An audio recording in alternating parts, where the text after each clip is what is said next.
Karena pakai modal nggak puasa, pakai modal iman sama hidayah. Sebab kalau nggak pakai itu nggak mau kita, berat. Mana mau kita ngerjain amalan kalau nggak ada janji?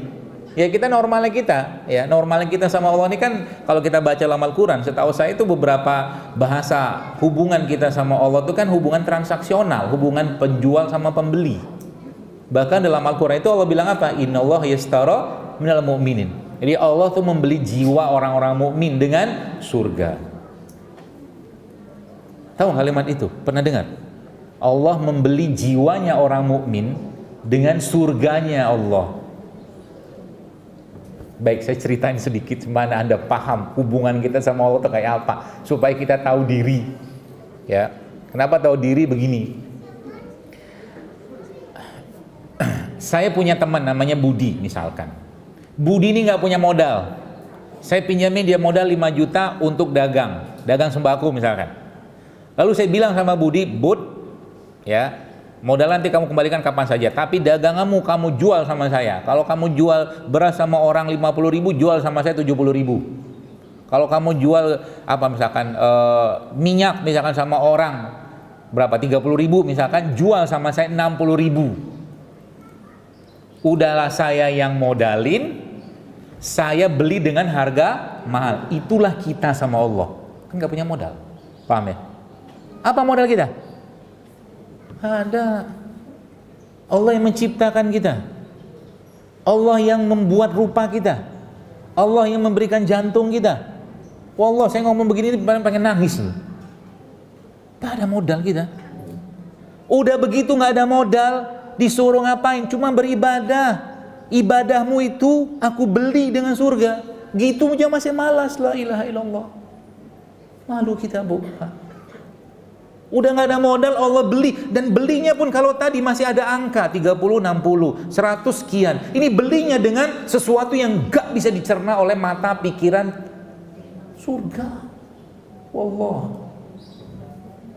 Begitu masih perhitungan sama Allah. Masih perhitungan. Ya, Isya lagi. Kata-kata itu keluar kan? Ya, subuh lagi, ya bangun lagi. Saya ngomong gini sampai pengen udah mau netes air mata saya. Kita nggak mikirnya, ya Allah, nanti ada asar ya Allah, kau ketemu lagi sama aku. Nanti ada zuhur ya Allah, aku bisa ngomong lagi sama engkau. Ya Allah, nanti ada maghrib. Nggak ada ngomong gitu kita. Ngomongnya beban, semua beban. Innal insana khuliqa halu'a, kata Allah. Kalian tuh keluh kesah aja isinya.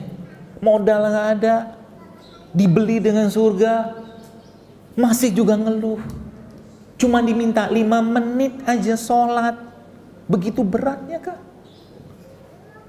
Sedangkan sholatmu itu kau kerjakan gak ikhlas pun, aku tetap ada beri ganjaran untuk sholatmu itu. Sebegitunya Allah sama kita, Ibu. Itulah penyakit kita.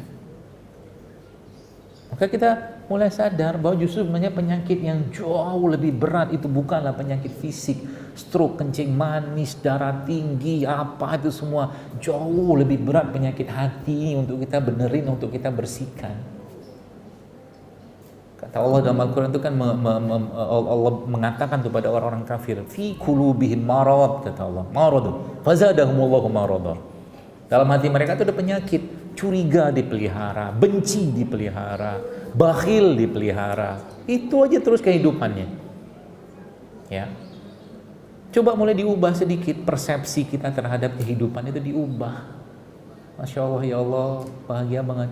Ya, Anda hari ini nih, ya, kita itu sudah menjadi manusia paling kaya sedunia.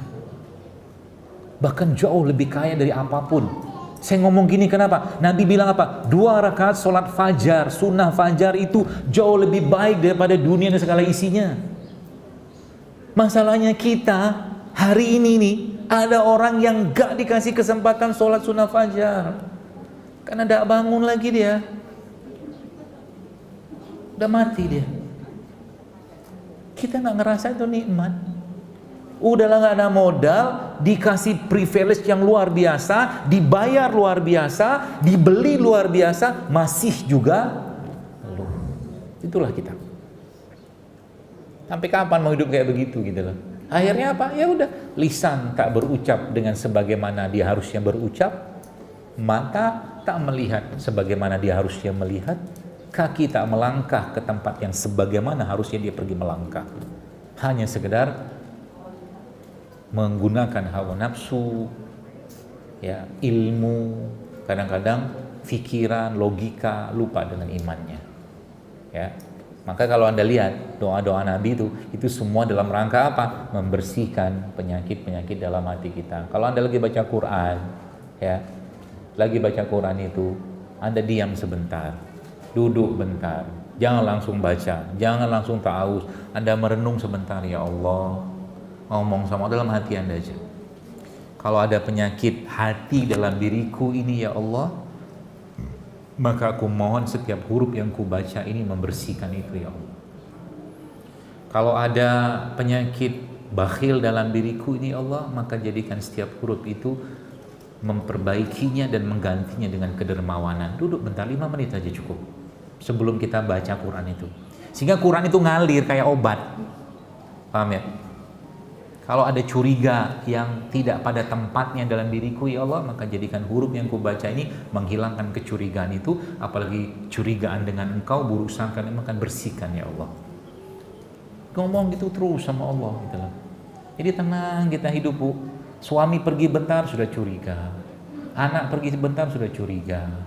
Itu kan penyakit loh itu. Seakan-akan gak ada Allah. Anda tinggal ngomong, ya Allah, kutitipkan mereka kepadamu, selesai. Gitu loh. Masukin anak ke pondok takut, misalkan, mikir macam-macam, was terus, ya, gitu.